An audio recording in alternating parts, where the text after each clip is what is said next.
Remdesivir के इस्तेमाल को लेकर चेतावनी दे चुका है। कुल मिलाकर कोरोना के इलाज को लेकर डॉक्टर्स के बीच भारी असमंजस है, क्योंकि अभी तक कोई ऐसी दवा नहीं आई है जो पक्के तौर पर इसके इलाज की गारंटी देती हो। Team news nation. और इसी पर बातचीत के लिए हमारे साथ इस वक्त एक खास पैनल मौजूद है। इंट्रोडक्शन आप सभी मेहमानों का यहाँ पर सबसे पहले करवाना चाहूंगी। डॉक्टर अंशुमन हमारे साथ हैं, आप सीनियर कंसल्टेंट हैं। डॉक्टर दीपाली भारद्वाज हमारे साथ हैं, आप सीनियर फिजिशियन हैं। डॉक्टर अनिरुद्ध सैनी भी हमारे साथ हैं, आप चेस्ट स्पेशलिस्ट हैं। आप तीनों का ही बहुत बहुत स्वागत है। शुरुआत यहाँ पर डॉक्टर अंशुमन आपके साथ करना चाहूंगी इसी सवाल के साथ में। ये रिपोर्ट भी यहाँ पर आपने सुनी होगी, कोरोना के इलाज पर एक कंफ्यूजन पैदा हो रहा है। कई तरह के ट्रीटमेंट, कई तरह की बातें, कई तरह के खतरे, कई तरह के इलाज यहाँ पर सामने आ रहे हैं। आखिर इतना कंफ्यूजन क्यों है एक ऐसी महामारी को लेकर जिसमें कोई कंफ्यूजन नहीं होना चाहिए? सेमिना, जो बात आपने कही, सबसे पहले मैं ये बताना चाहता हूं कि आज के दिन में ये बात नहीं कह रहा हूं। जिनको कंफ्यूजन है वो मेरे साथ काम कर रहे डॉक्टरों या मीडिया के जो दोस्त या जो दोस्त दर्शक मेरे सुन रहे हो या जो मेरे सोशल मीडिया पे अटैच हो, जाके रियल टाइम लाइन में पिछले साल के आर्काइव मीडिया का उठा ले या सोशल मीडिया उठा ले, देख लेंगे। इन सारी चीजों पे, भारत में पनपती अवैज्ञानिक परिकल्पनाओं पे मैंने हर समय सवाल उठाया है। Hydroxychloroquine therapy, ivermectin therapy, remdesivir. और रेमडेसिविर पे तो मीडिया में मैंने यहां तक कहा था, गिलियड फार्मास्यूटिकल्स ने 2003 में जब सार्स आया था तब इस दवा को पुश करना चाहा था।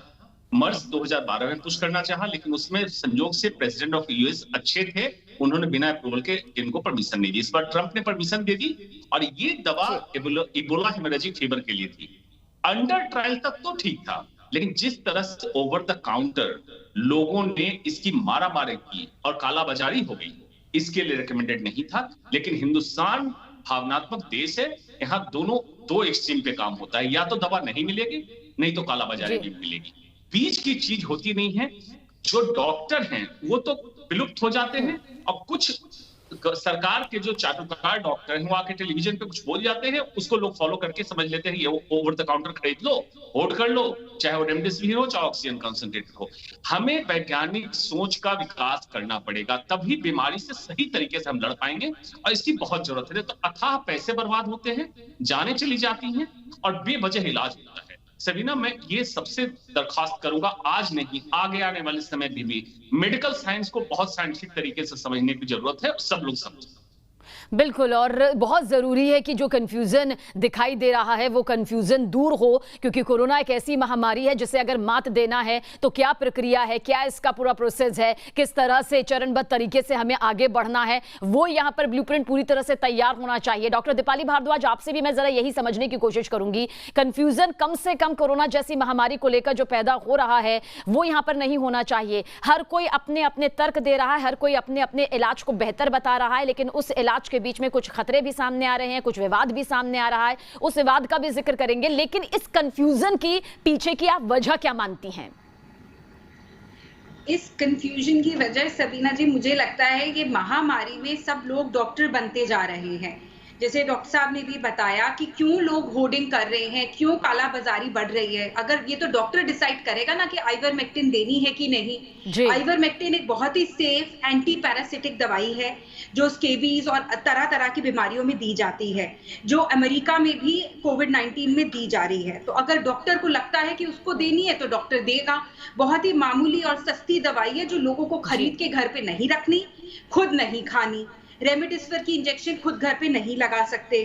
तो ये जो महामारी को हम और बड़ी अपनी दिमाग की, जैसे डॉक्टर साहब ने भी कहा, ये भावुक देश है हमारा, तो उसमें लोगों को इस वक्त अपना जो कोविड एप्रोप्रिएट बिहेवियर है वही लोगों की जिम्मेदारी है। कहाँ हम देख रहे हैं गंगा जी में लाशें और शव आ रहे हैं। हमें ये याद रखना है कि हमारे देश में ऐसी म्यूटेशंस हो सकती हैं जो ऑलरेडी एक हो चुकी है, कल को ये एयरबॉर्न से वाटरबॉर्न ना हो जाए। जो बेसिक गाइडलाइंस हैं जो लेमैन को फॉलो करनी है, सिर्फ उतनी ही उनको फॉलो करनी है, ना कि ये देखें कि कौन सी आइवरमेक्टिन खानी है कि नहीं खानी है। वो लोगों की जिम्मेदारी नहीं है, ये मैं मानती हूँ। बिल्कुल, अब दूसरे सवाल की तरफ भी रुख कर लेते हैं, क्योंकि पहले सवाल का जवाब यहाँ पर आप दोनों ने ही दे दिया, इसलिए कोई कंफ्यूजन यहाँ पर ना मरीज को होनी चाहिए, ना मरीजों के परिजनों को होनी चाहिए, और साथ ही जो इलाज कर रहे हैं उन्हें तो बिल्कुल भी नहीं होनी चाहिए। आगे बढ़ते हैं। डॉक्टर अनिरुद्ध सैनी, आइवरमेक्टिन जिसका जिक्र बार बार किया जा रहा है, आपको क्या कुछ लगता है कोरोना पर ये कितनी कारगर साबित हो रही है, कितनी कारगर साबित हो सकती है, इसे लेकर आप क्या कुछ कहना चाहेंगे? क्योंकि आइवरमेक्टिन को लेकर भी कई सवाल यहां पर खड़े हो रहे हैं। देखिए, आइवरमेक्टिन मेडिसिन ऐसी है कि कुछ ट्रायल्स ने, कुछ डॉक्टर्स ने, कुछ कमिटीज ने इसको अप्रूव किया है कि आप ये दीजिए, सब पेशेंट्स में दीजिए। इंडियन गाइडलाइंस ने, एम्स गाइडलाइंस में इसको अप्रूव किया है। बट कुछ वेस्टर्न कंट्रीज की कुछ यूनिवर्सिटीज की गाइडलाइंस हैं, वो बोलती है कि ये सेफ नहीं है, इसको मत दीजिए। WHO ने इसका विरोध किया है।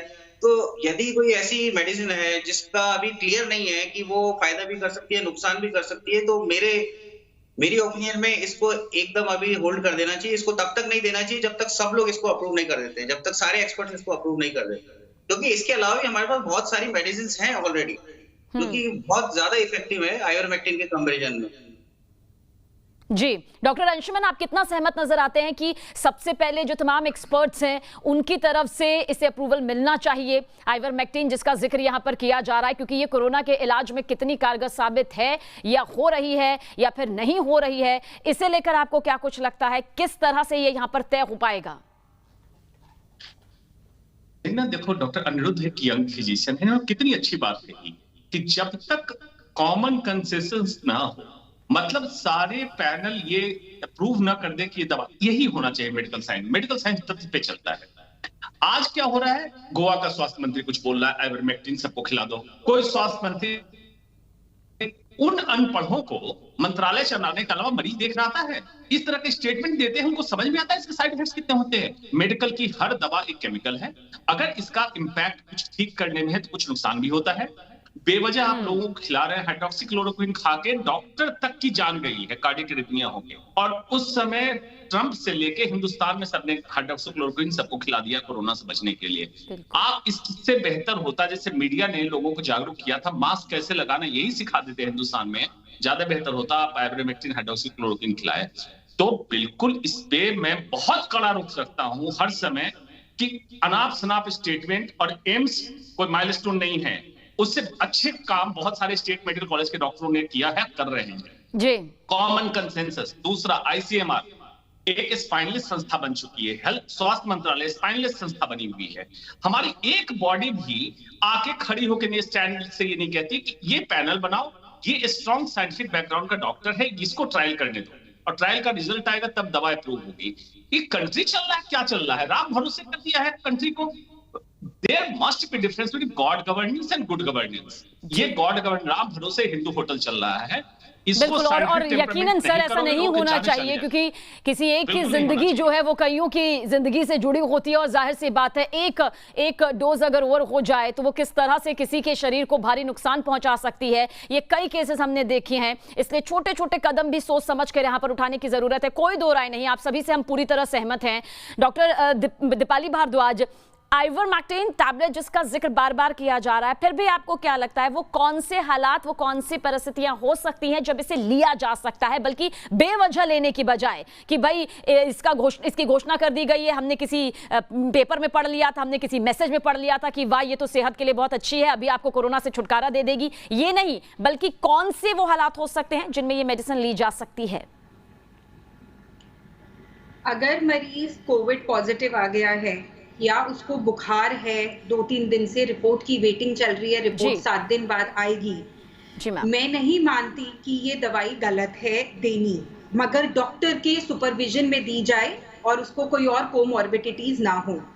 देखिए, अभी मुझे स्टेटस नहीं पता, मैं आपसे मीडिया के चैनल से ही पूछना चाहूंगी कि कितनी जीनोम स्टडीज हमारे देश में हो रही हैं, जरा हमें पता चले, क्योंकि न्यूज़पेपर में मैं रोज ढूंढती हूँ, मुझे नहीं दिखाई दे रही कितनी और म्यूटेशंस हो गई हैं, उसी के बेसिस पे साइंटिफिक ग्रुप्स बता पाएंगे।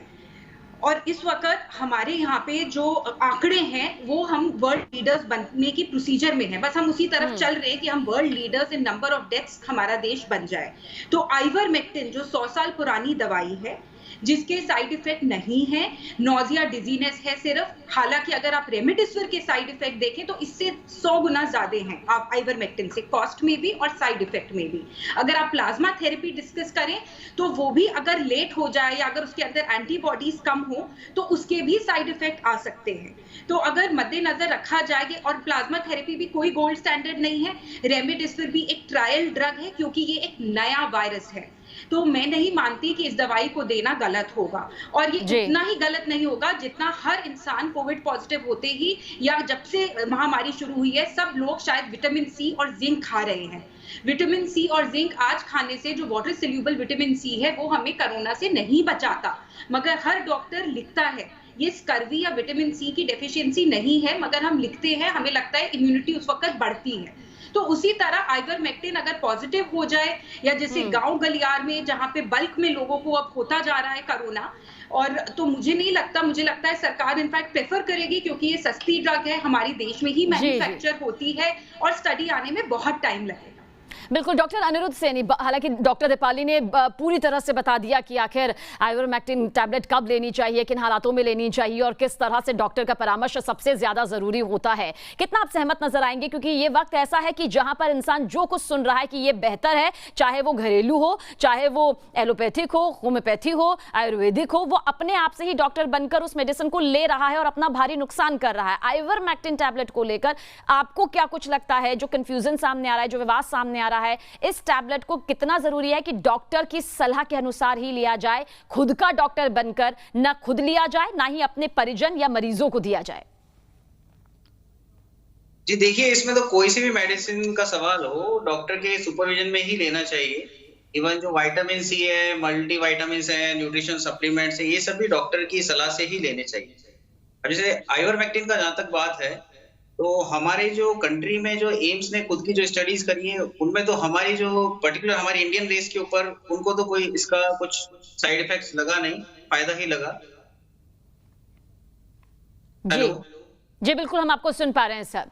ठीक है, आप सही कह रहे हैं यहाँ पर, क्योंकि देखिए समझना बेहद जरूरी है, चाहे वो कोई भी मेडिसिन क्यों ना हो, वो डॉक्टर के परामर्श के बगैर नहीं ली जा सकती। और आइवरमेक्टिन टैबलेट का जो जिक्र हम लगातार कर रहे हैं उस पर तो और ज्यादा नजर रखने की सभी को जरूरत है। डॉक्टर अंशुमन, आपसे समझना चाहेंगे आइवरमेक्टिन के आखिर साइड इफेक्ट क्या है? हालांकि डॉक्टर दीपाली भारद्वाज ने जरूर बताया कुछ साइड इफेक्ट आखिर किस तरह से होता है, लेकिन फिर भी हम चाहेंगे, क्योंकि कुछ लोग अपना डॉक्टर बनने में ज्यादा यकीन रखते हैं और बार बार हम कहते हैं कि आप तमाम एक्सपर्ट्स जो हैं वो हमें बता रहे हैं कि कोरोना जैसी महामारी को मात कैसे दिया जा सकता है, तो इसके साइड इफेक्ट क्या हो सकते हैं, किस तरह से इनसे बचना होगा, आपसे समझना चाहेंगे सर।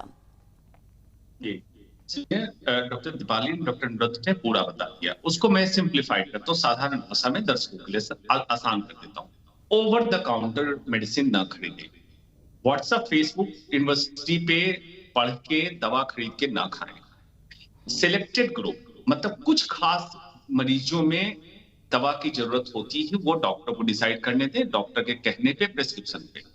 स्वास्थ्य मंत्रालय के लोग सुन रहे हैं, ओवर द काउंटर जो दवा खरीदी जा रही है उसको बंद कराएं। जब तक लाइसेंस डॉक्टर का प्रेस्क्रिप्शन ना आए, दवा काउंटर से ना मिले, तभी दवा की होर्डिंग बंद होगी, कालाबाजारी।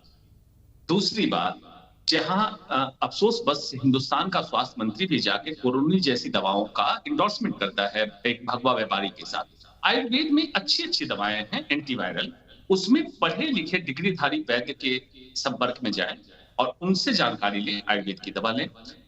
कोई भी दवा बिना साइड इफेक्ट के नहीं है। तो इन जनरल मैं बहुत सम्मान के साथ बस ये कहूंगी कि हम किसी पर यहाँ पर निजीवाद नहीं करेंगे, सब अपने कारोबार के हिसाब से जरूर आगे बढ़ते हैं, सबको हक है। बस हाँ, ये जरूरी हम लोग बार बार, आप लोग भी कह रहे हैं, आप लोग भी कह रहे हैं, हम भी कह रहे हैं कि भाई जो दवाई आप खा रहे हैं वो डॉक्टर की सलाह से लेकर खाएं। सिर्फ जो जोश में आकर ये व्हाट्सएप मैसेजेस करके कि मैं ठीक हो गई इस दवाई से, तो मैं कह दूं कि भाई तुम भी खा लो, तुम भी ठीक हो जाओगे, ये नहीं होना चाहिए। इससे मैं पूरी तरह से सहमत नजर आती हूँ। डॉक्टर दीपाली भारद्वाज, WHO को आखिर आइवरमेक्टिन पर इतना एतराज क्यों है? क्या इसके पीछे की आप खास वजह बताना चाहेंगे हमारे दर्शकों को? जी मैं इस पे चुप रहना चाहूंगी। मुझे नहीं पता कि क्यों उनको नहीं पसंद या क्या। ये एक इमरजेंसी पैंडेमिक है। अगर आप हिस्ट्री देखेंगे पिछले सारे पैंडेमिक्स को, तो मुझे लगता है सबसे पहले हमारे को साथ में होम्योपैथी की गाइडलाइंस मिलनी चाहिए, जो हमारा देश बहुत रिच नॉलेज के साथ है।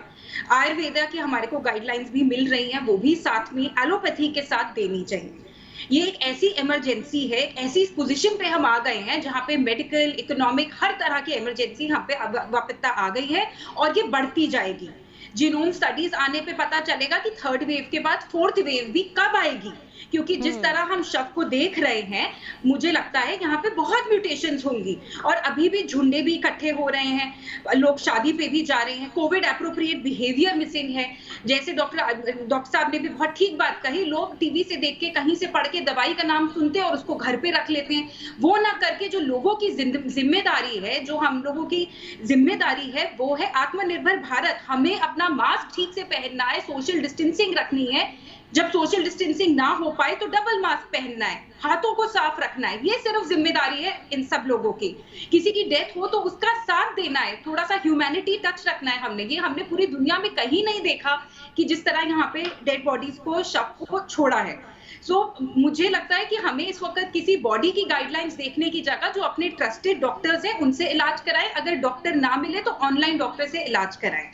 और डॉक्टर अनिरुद्ध सैनी, कितना सहमत आप नजर आएंगे, क्योंकि बहुत जरूरी हो जाता है कि इस वक्त अपना ट्रीटमेंट ना करवाकर हम डॉक्टर से पूरी तरह से सलाह मशवरा लें, बजाय ये कि हमारे आसपास लोग क्या खा रहे हैं, क्या पी रहे हैं, बल्कि डॉक्टर्स, हेल्थ एक्सपर्ट्स बेहतर तरीके से बता सकते हैं। इसी के साथ ये सवाल भी आपसे कि WHO को लेकर आइवरमेक्टिन का ये एतराज आखिर क्यों सामने आया, इसके पीछे की क्या कुछ आप वजह यहाँ पर मानते हैं, क्या बताना चाहेंगे आप इसे लेकर?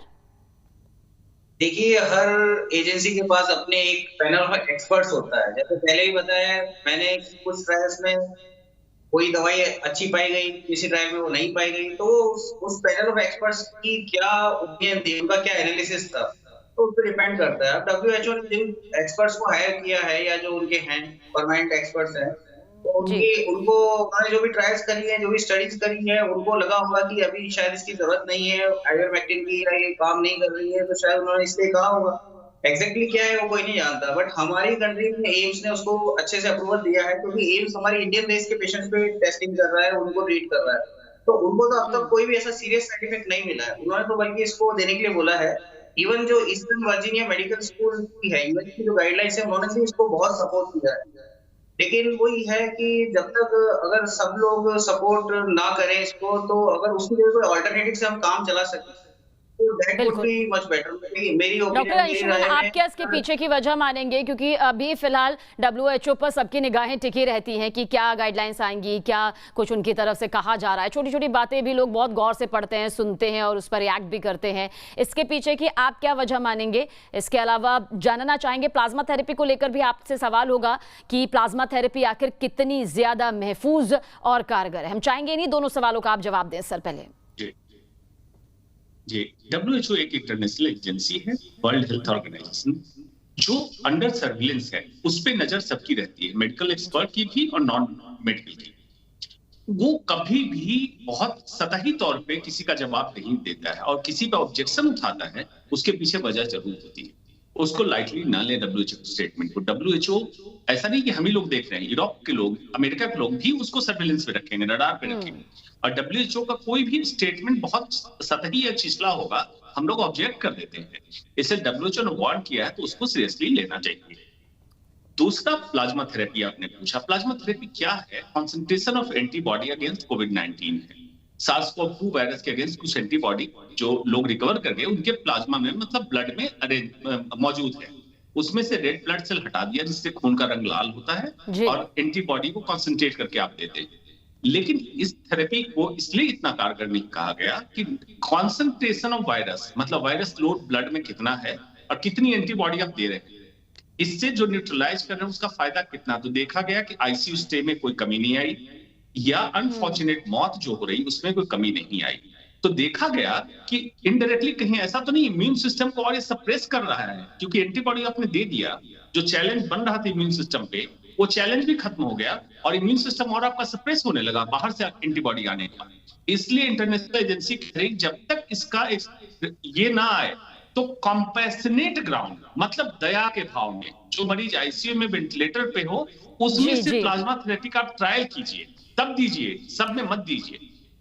बहुत बहुत शुक्रिया आप तीनों का ही हमसे बातचीत करने के लिए, ना अहम सवालों का जवाब लाखों करोड़ों दर्शकों तक पहुंचाने के लिए, क्योंकि एक एक सवाल यहां पर जिंदगी को बचाने के लिए काफी है और ये जिंदगी बचाने में आप सभी महत्वपूर्ण भूमिका निभा रहे हैं, इसमें कोई शक नहीं। बहुत बहुत शुक्रिया। एक छोटा सा ब्रेक, बहुत जल्द हाजिर होंगे।